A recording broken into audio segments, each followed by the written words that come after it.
Vamos a continuar viendo, como lo hemos estado haciendo en estos días, el capítulo 1 desde el versículo 3 al 11 de la carta del apóstol Pablo a los Filipenses. En la lectura de hoy vemos al apóstol abriendo su corazón hacia sus hermanos, contándoles los motivos de gratitud que tenía para con Dios, para con sus hermanos en Filipos. Y también lo vemos en cada lugar y carta en la cual se dirige, por ejemplo, en Romanos capítulo 1, verso 8, en 1 Corintios capítulo 1, verso 4, y en Colosenses y otras cartas. El apóstol nos muestra que en primer lugar, él agradecía a Dios por los hermanos en cada lugar. Si tenemos en cuenta que habían pasado tal vez 10 años desde la primera ocasión en que le predicó el Evangelio, seguramente había muchísimos hermanos a los cuales el apóstol Pablo no conocía, pero tenía noticias de ellos y de la marcha de la congregación, al igual que todas las demás que habían sembrado por todos los caminos romanos, por donde había recorrido, y daba gloria y gracias a Dios por la obra de la redención en la vida de esas iglesias y de los hermanos que la componían, aunque en algunas cartas debía reprenderles como un padre a sus hijos por algunos desvíos en su conducta. Aquí hay una linda frase: doy gracias a mi Dios. Filipenses 1:3. Muchas veces usa esta expresión. Así aconsejaba a sus hermanos.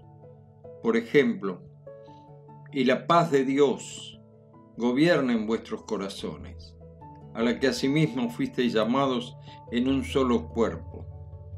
Sed agradecidos. Colosenses 3:15. A veces cuando oramos pareciera que nos dirigimos a Dios con una lista de pedidos de supermercado. Pedimos, no nos olvidamos de pedir.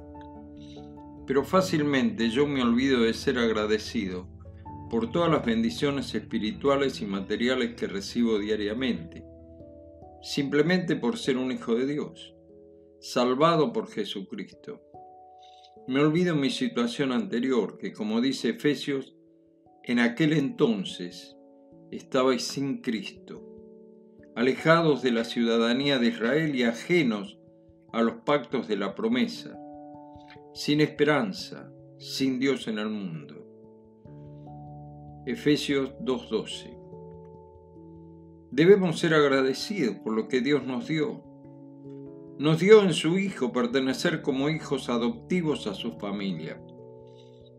Y esto es algo que solamente la eternidad nos mostrará su grandeza en toda su extensión. Pero recordemos lo que era vivir como dice la escritura que hemos citado recién. Les sugiero hacer un alto y volver a leerla y pensar un poquito en lo que significa la privación de las bendiciones que se menciona. ¿Cómo era vivir sin ellas? Ahora somos santos en Cristo, dice Filipenses 1:1. La gracia y la paz de Dios y de Jesucristo están en nosotros, y por eso debemos ser agradecidos. Por supuesto que hay un sinnúmero de bendiciones materiales y espirituales, por lo cual la lista debería ser más grande. Yo debo ser agradecido, porque en medio de las pruebas y las dificultades propias de mi vida, la mano y la bendición del Señor ha estado siempre con nosotros. Y las múltiples pruebas por las cuales hemos pasado no deben hacernos olvidar de las bendiciones que recibimos a diario, cada día del Señor. Recordemos, el que escribe, Pablo, era un preso domiciliario. Sin embargo, era un siervo agradecido al Señor. El gozo en el Señor, del cual habla Pablo en el versículo 4, por la vida de sus hermanos, es un distintivo más de la vida cristiana, que es una vida de comunión. La palabra griega es koinonia, traducida compañerismo en otras ocasiones. Los hermanos de Macedonia le habían enviado una ofrenda, pero esta era una práctica constante. Dice Pablo, desde el primer día. El apóstol tenía una práctica interesante. Por ejemplo, en Éfeso dice que estuvo 3 años y nunca pidió o recibió ofrenda de la iglesia del lugar, sino que estas manos, dice Pablo, me han servido. Leer Hechos 20 del 33 al 35. Allí eran sus palabras de despedida. Pero él les recuerda que se sostuvo haciendo carpas como era su oficio. Algo que era natural que los rabinos judíos, y Pablo lo era, tuvieran un oficio para mantenerse. Pero sí recibió ofrendas de otros lugares que le ayudaron a hacer la obra.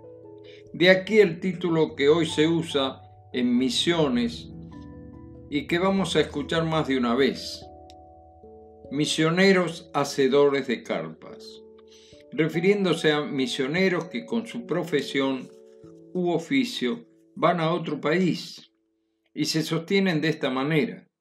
Además les permiten tener más contacto con la gente del lugar.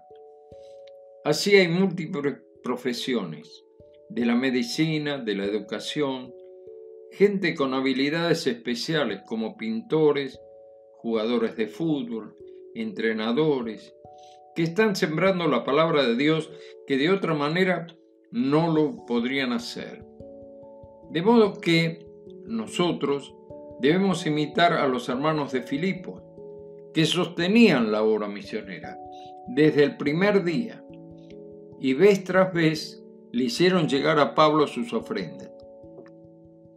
Asimismo, hermanos, os hacemos saber la gracia de Dios que se ha dado a las iglesias de Macedonia, que en grande prueba de tribulación, la abundancia de su gozo y su profunda pobreza abundaron en riquezas de su generosidad.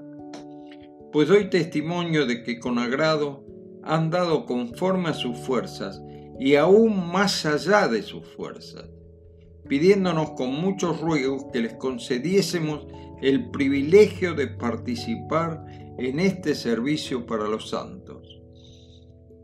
2 Corintios 8, 1 al 4. Ver también Filipenses capítulo 4, versículos 15 al 20, donde está la nota de agradecimiento por la ofrenda recibida. Hermanos, ¿cómo estamos en nuestras ofrendas para la obra misionera? La obra local y la general. Nuestra iglesia sostiene una familia misionera aquí en Bahía Blanca y una hermana en Angola, Mariana Urbina.